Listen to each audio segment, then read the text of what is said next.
बड़ी खबरें हमारे पास है, क्योंकि ये समझना बहुत जरूरी है कि आखिर ज़ेपोरिज़िया की जहां बात होती है तो यूरोप पर किस तरीके से ये खतरा बढ़ जाता है, क्योंकि ज़ेपोरिज़िया न्यूक्लियर प्लांट की इंपॉर्टेंस को समझना बहुत जरूरी है, जिसका इस वॉर के शुरू होने के बाद लगातार जिक्र भी किया जाता है कि अगर इस न्यूक्लियर प्लांट पर हमला हुआ फिर किस तरीके का ब्लास्ट हो सकता है, कितनी बड़ी तबाही आ सकती है। इंफॉर्मेशन वॉल पर इसी खतरे को लेकर एक एक इंफॉर्मेशन आपके सामने होगी, क्योंकि रूस ज़ेपोरिज़िया न्यूक्लियर प्लांट में अगर हथियार जमा करना इस वक्त शुरू कर रहा है तो यह खतरा कैसे बढ़ रहा है। क्योंकि इस बारे में और चर्चा करने से पहले बता दें 200 किलोमीटर की क्रिमिया से इसकी ये दूरी है इस प्लांट की, और ज़ेपोरिज़िया न्यूक्लियर प्लांट में विस्फोट अगर होता है तो ये भारी तबाही मचेगी, जिसकी चपेट में यूरोप भी आ सकता है। यूक्रेन समेत यूरोप के ज्यादातर देश कैसे खत्म हो जाएंगे, ये एक बड़ा सवाल है। चेरनोबिल परमाणु हादसे में कई गुना का ज्यादा तबाही जो हुई थी उसका हर बार इसी न्यूक्लियर थ्रेट पर जिक्र इसलिए किया जाता है क्योंकि उस तबाही को आज तक कोई नहीं भूल पाया है। और संजय सर,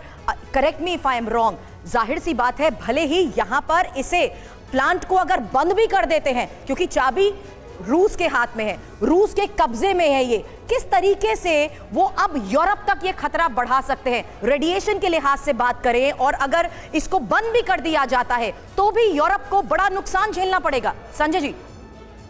बिल्कुल आप सही बोल रहे हैं। ये sir, I am sorry, we have Sanjay Bhardwaj sir also in the studio with us. मैं उनसे जवाब ले रही थी। I will just come back to you. जी बिल्कुल। देखिए, पहली बात तो 2-3 बातें मैं कहना चाहता हूं कि अभी शेर की म्याद पे अटैक हुआ है और इसमें रूस प्रोवोक हुआ है, निश्चित रूप से खतरा बढ़ रहा है।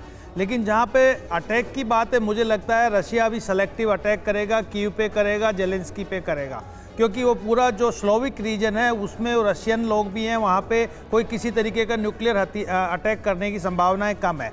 लेकिन ये ज़रूर है कि न्यूक्लियर प्रिपरेशन हो रहा है। जहाँ तक ज़ापोरिज़िया न्यूक्लियर प्लांट की बात है, ये एक बहुत बड़ा खतरा है। ये खाली यूक्रेन के लिए नहीं है, पूरे इस क्षेत्र के लिए जो यूरेशिया रीजन है उसमें मैं कहूँगा कि जो क्षेत्र डोनबास रीजन आज रशिया के पास है उस पर भी डायरेक्ट उस पर भी प्रभाव पड़ेगा।